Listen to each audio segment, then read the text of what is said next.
Bonjour à tous et à toutes, on se retrouve aujourd'hui sur un nouvel épisode de la critique manga. Et aujourd'hui on parle de Devilman. Devilman est un manga de Go Nagai paru dans les années 70 en 5 volumes. On peut retrouver le manga chez les éditions Black Box en France. Le manga nous raconte l'histoire d'Akira Fudo, qui est un jeune lycéen plutôt sensible et fragile, qui se fait bolos par des mecs de son lycée. Il vit chez une amie de son lycée, Miki. Voilà, et il retrouve son ami d'enfance Ryo Azuka, qui va lui révéler un secret, le mystère des démons. Il lui révèle que les démons ont été là avant les humains, même avant les dinosaures, et qu'ils veulent reprendre leurs droits, détruire l'humanité. Et donc pour sauver l'humanité, Ryo va demander à Akira Fudo de fusionner avec le démon Amon grâce à un sabbat, et il va devenir donc Devilman. Voilà en gros l'histoire de ce manga. Et qu'est-ce qu'on en pense de ce manga?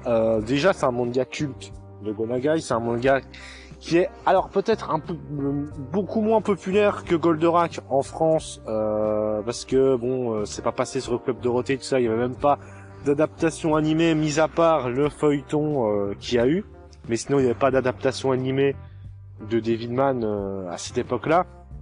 C'est devenu un peu plus populaire grâce à Devilman Crybaby en 2018 plutôt, mais ça restait beaucoup. C'est pas le manga qu'on retient le plus de Go Nagai en France, malheureusement, même si Goldorak c'est très bien, hein, attention. Mais en tout cas, Devilman, voilà, c'est un excellent manga que je vais vous conseiller sur plein de points. Déjà, concernant son scénario et son histoire, Devilman est un très bon manga en termes de scénario. C'est un manga qui est plutôt sombre au final, qui a un plutôt bon développement de personnages et qui a une vision un petit peu de l'avenir pessimiste. Parce que Devilman, c'est un manga qui se passe pendant la période de la guerre froide, et donc il y avait beaucoup cette peur de guerre nucléaire. Et en gros, alors c'est peut-être même peut-être un petit peu optimiste, parce qu'en gros ça veut dire que si les humains font rien, eh ben ils vont mal finir. Si les humains font rien, reprennent pas leur destin en main, ben ils vont mal finir. Ça veut dire ça plutôt, et c'est plutôt pessimiste. Et on a les démons au final, mais les démons, oui, ok, ils sont monstrueux, mais on se rend compte qu'à un moment donné dans le manga, on se rend compte que les humains aussi sont monstrueux, et ça c'est plutôt intéressant. C'est pas si manichéen que ça, voilà. Et le développement d'Akira Fudo, je trouve ce personnage excellent, parce qu'il passe de personnage un peu, ça me rappelle un peu Parasite. Un personnage un petit peu sensible, fragile, qui va devenir un peu plus froid à cause de sa fusion avec Amon. Il va avoir un petit peu l'instinct d'un démon, il va devenir un peu plus violent, un peu plus brutal, mais il va quand même garder ses émotions humaines quand même, mais ça sera plus la même personne, quoi. Il va énormément changer dans l'histoire. Il va devenir plus mature, ça va devenir vraiment un vrai héros, mais avec une certaine violence. Il va même perdre l'espoir en l'humanité. Bon, no spoil, je vais rien dire, mais à un moment donné, il y a une scène dans le manga à la fin qui est vachement horrible, je trouve, et qui même certains la comparent un petit peu à la scène de l'éclipse dans Berserk.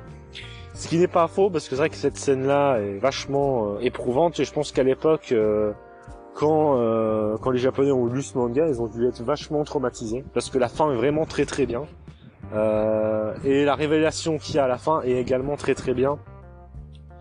On va également parler de l'histoire, on va également parler de son ami, donc Ryo Azuka. Je vais rien dire de plus sur lui, parce que je vais spoiler en fait, mais c'est un personnage très intéressant aussi, voilà. Maintenant parlons des dessins. Alors les dessins, oui bien sûr, ça fait très ancien, ça fait très vieillot, mais ça rend pas le manga moche. D'ailleurs, c'est même très bien dessiné, les scènes de combat sont incroyables, les scènes d'émotion sont très bien retranscrites au niveau des regards, des visages, c'est très expressif en fait. Et tout ce qui est combat, tout ça, il nous montre bien la brutalité, la violence du monde de Devilman. Voilà. Le seul peut-être point noir du manga, c'est l'arc. Alors c'est surtout le tome 3, c'est l'arc où il voyage dans le temps, tout ça avec Ryo Azuka. Alors c'est pas un arc qui est non plus mauvais, mais c'est l'arc que j'ai le moins aimé, que je trouve que c'est l'arc le moins osé en termes de scénario. Et voilà, c'est pas le meilleur arc, c'est pas un arc que j'ai énormément apprécié, on va dire. Voilà, alors est-ce que je vous conseille Devilman? Bien évidemment, je vous conseille ce manga, car c'est un manga qui est juste excellent en termes de scénario, de dessin, d'histoire, de développement de personnages, de drame. Il faut lire Devilman, et regardez aussi l'animé Devilman Crybaby, qui parle un petit peu qui reprend le délire de Devilman, mais avec les problématiques de notre époque, et c'est plutôt pas mal. Voilà. Donc c'est tout pour cette vidéo et je vous dis à la prochaine pour une prochaine vidéo.